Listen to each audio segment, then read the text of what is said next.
میانەکەی نوێ کردەوە.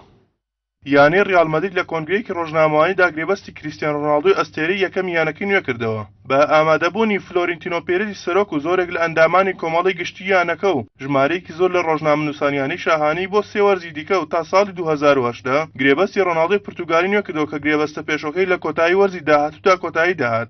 لەو بارەوە ئەستێرە پورتوگالێکە پاژەوەی خۆشحاڵی خۆی دەربڕی و سوپاسی دەستەی کارگێڕی و سەرۆکی یانەکەی کرد کە پەیمانەکەیان جێبەجێ کردەوە بە نوێکردنەوەی گرێبەستەکەی و ڕاشی گەیان زۆر ئاسوودە خۆشحاڵە بەوەی گرێبەستەکەی نوێ کردوتەوە. پاشان ڕۆناڵدۆ کە شەوی ڕابردوو کۆی گۆڵەکانی گەیانە 203 گۆڵ لە 203 یاری فەرمیدا ڕای گەیان ئەوەی لە نێو یاریگادا نیشانی دەدات بە یارمەتی و هاندانی یاریزانانی هاوڕێ و کەسوکارەکەیەتی. لە وەڵامی پرسیارێکیشدا دەربارەی هاتنی گاریزبێیل بۆ یانەکەی و ڕۆشنی ئۆزێل بۆ ئارسینال کریستیانۆ وتی ڕیال مەدرید بەردەوام جێی یاریزانە بە تواناکان بوو چەند ساڵێک لەمەو بەرنیوەی باشنی یاریزانانی جیهان لەم یانەیە کۆبوونەتەوە. خۆشحاڵیشم بە هاتنی بیل بۆ مەدرید سەبارەت بە ئۆزێلی ژیوادارم لە یانە نوێیەکەیدا سەرکەوتوو بێت و هەرچەندە ڕۆشنی زۆر کاری تێکردم. ڕۆناڵدۆ ئەوەشی خستە ڕوو بە هاوکاری هاوڕێکانی هەوڵەکانی چرتر دەکاتەوە بۆ سەرخستنی یانەکەی و لە چەند وەرزی داهاتوودا تا ئەوەی هیچ نازناوێکیان لەدەست نەچێت. پاشان ئەوەی ڕەت کردەوە هەڵی ڕۆشنی داوێت بۆ هیچ جانەیەک و لەو بارەوە گفتوگۆی لەگەڵ یانەکانی پاریس سەن ژێرمان و مانچستەر یونایتددا کردبێت. پێرێزی سەرۆکی یانەکەش لە وتەیەکی کووردا ڕایگەیاند نوێکردنەوەی گرێبەستی ڕۆناڵدۆ کە پێم وایە باشنی یاریزانی جیهانە کارێکی پێویست بوو چونکە ئەو بە بێوچان هەوڵی داوە بۆ یانەکە و